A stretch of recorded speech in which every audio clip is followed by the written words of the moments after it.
My family's porter stew recipe is rich and hearty. It's also ridiculously easy to make. Cut up some veggies, put them in a pot and let it go for a few hours. It's almost like having a cheat code to get something this tasty with so little effort. Please follow along as I share my family secret porter stew recipe.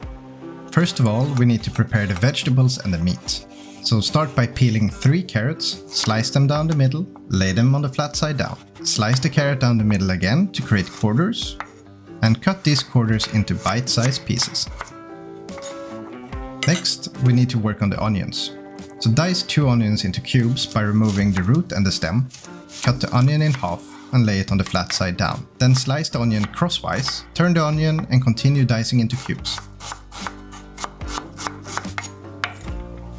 Now we need to peel and finely mince 4 small garlic cloves.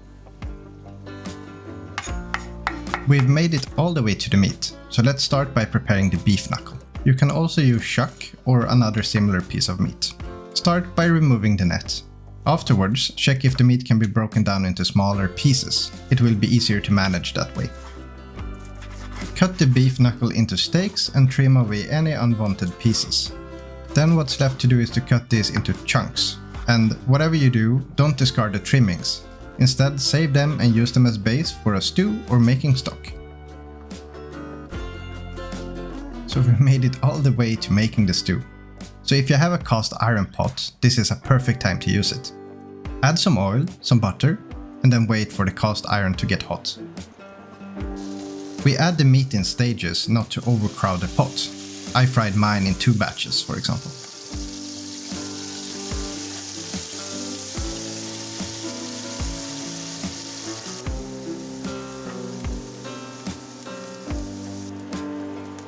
We also need to add color to the onions and carrots. After they've been sweated for a bit, you can add the garlic. Stir the vegetables for a moment, but be quick. Prevent the garlic from burning, then add 5 deciliters of porter beer. Once that's done, you can also add 6 deciliters of water, followed by the beef and its juices. So before we allow the stew to simmer for at least 3 hours, there's a few more ingredients we need to add. Begin by adding 3 tablespoons of black currant jelly. Next, we need to add 2 deciliters of port wine or black currant concentrate, half a deciliter of light soy sauce and half a deciliter of dark soy sauce. Now we can also add 6 dried juniper berries and 6 peppercorns together with a teaspoon of thyme. And this is the moment we've all been waiting for. Now it's time to cover the pot and simmer the stew for 3 hours over low heat. While we wait, how about you hitting that subscribe button?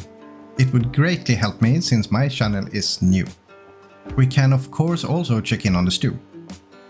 When the beef is falling apart almost on its own, the stew is ready. The small pieces of onion will have merged with the sauce, making it thick and robust.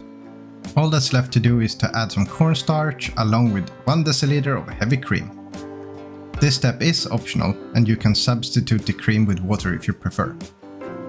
Now is also a great opportunity to taste for seasoning, so add salt or pepper to your liking. I'm serving this alongside golden mashed potatoes, but you can also enjoy it with rice. And if you're still here, smash that like button and be sure to enjoy this delicious porter stew. Have a good one!